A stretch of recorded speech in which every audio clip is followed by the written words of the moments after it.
Concussion still remains a frequently occurring yet poorly understood and poorly managed condition in a contact sport such as rugby. This is largely to do with the lack of education around the best practice approach to managing the players who sustain these injuries.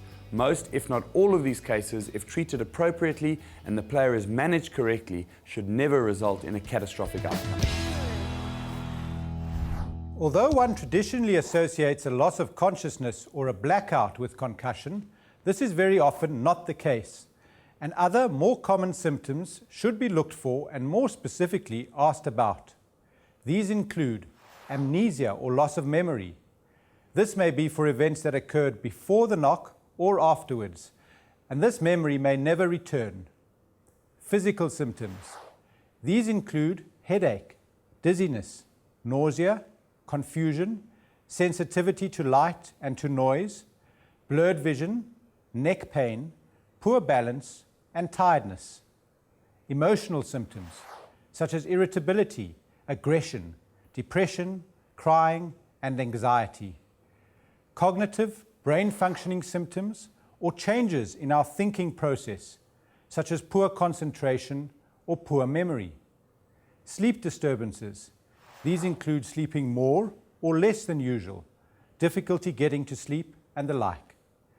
Vague observations about the concussed player, such as he's not himself or he's withdrawn, are often also made. On the field, however, the following scenarios may present themselves. 1.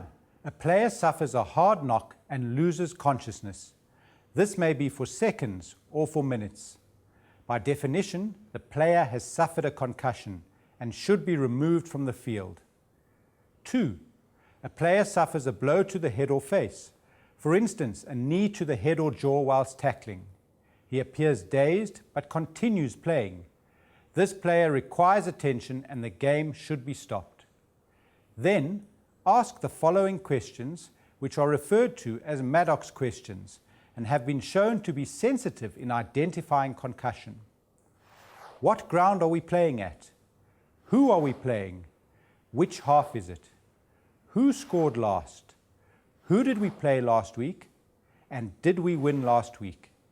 Failure to answer any of these questions correctly warrants removal from the field. The on-duty medic, referee or coach may ask these questions. 3. No incident is observed, but fellow players, the referee or coach, notice that a player does not understand calls, is out of position or lagging behind play. In such cases, the game should be stopped and the player questioned and treated as per protocol. It is important that you as a coach or referee are able to identify these signs and symptoms in your players. More importantly, if you even slightly suspect concussion, even if you are not sure, then rather remove the player from the field of play as a precautionary measure. No game is worth a player's life. A renewed re-evaluation of the assessment and management guidelines has been provided by the emergence of computerized neuropsychological test batteries, which are a useful measure or gauge of the recovery of normal brain functioning in concussed players. When no neuropsychological testing is available, it's generally recommended that concussed players not partake in contact or collision sport for at least 3 weeks and be completely symptom-free. And in the South African context, where computerized testing may not be accessible to most playing rugby, a structured clinical evaluation becomes particularly important. The clinical evaluation of a concussed player by a medical doctor remains the cornerstone of management and should always incorporate a thorough symptom analysis, a general, cognitive and neurological examination, and balance testing. The Sports Concussion Assessment Tool, or SCAT-2 card, is a clinical evaluation tool which summarizes the most important aspects of clinical assessment, is freely downloadable from the BokSmart website. In addition, and as an essential final stress test before being returned to a contact or collision sport such as rugby, the player must be subjected to a series of graded exercise sessions, each level increasing in intensity and severity. This return to play protocol following concussion is also freely available for download from the BokSmart website. The first stage is that of complete rest from physical activity, until asymptomatic and cleared by a doctor to progress with exercise. If the player has no symptoms and for the next day, he may progress to the next stage. The next stage is that of light aerobic exercise, which may include walking, swimming, or stationary cycling.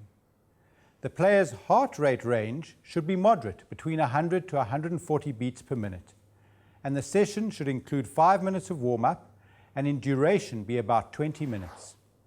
If the player has no symptoms during that exercise session and for the next day, he may progress to the next stage, which is that of more intense sport-specific exercise, including running, skipping, and weights training. The heart rate range should be a bit higher, between 140 and 180 beats per minute. The session should include 5 minutes of warm-up and duration be about 25 minutes. Again, the player must have no symptoms during the exercise session and for the next day at least, before progressing to the next stage, which is that of non-contact training drills, including passing, cutting maneuvers, and line-out jumping.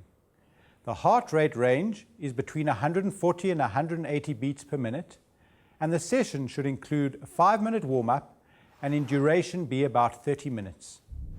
The player must again have no symptoms during that session and for the next day, before progressing to contact training, which after a progressive warm-up may include scrums, hitting tackle bags, and controlled live contact or simulated rugby-specific sessions.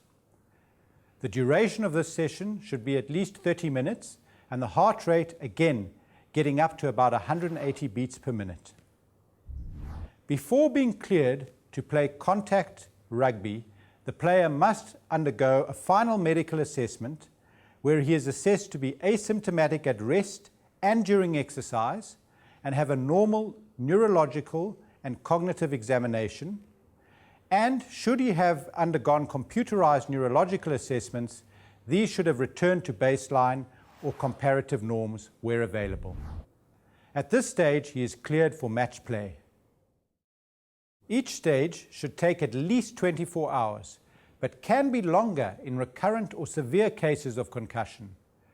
Progression to the following stage is governed strictly by the player being asymptomatic, that is, without having any symptoms.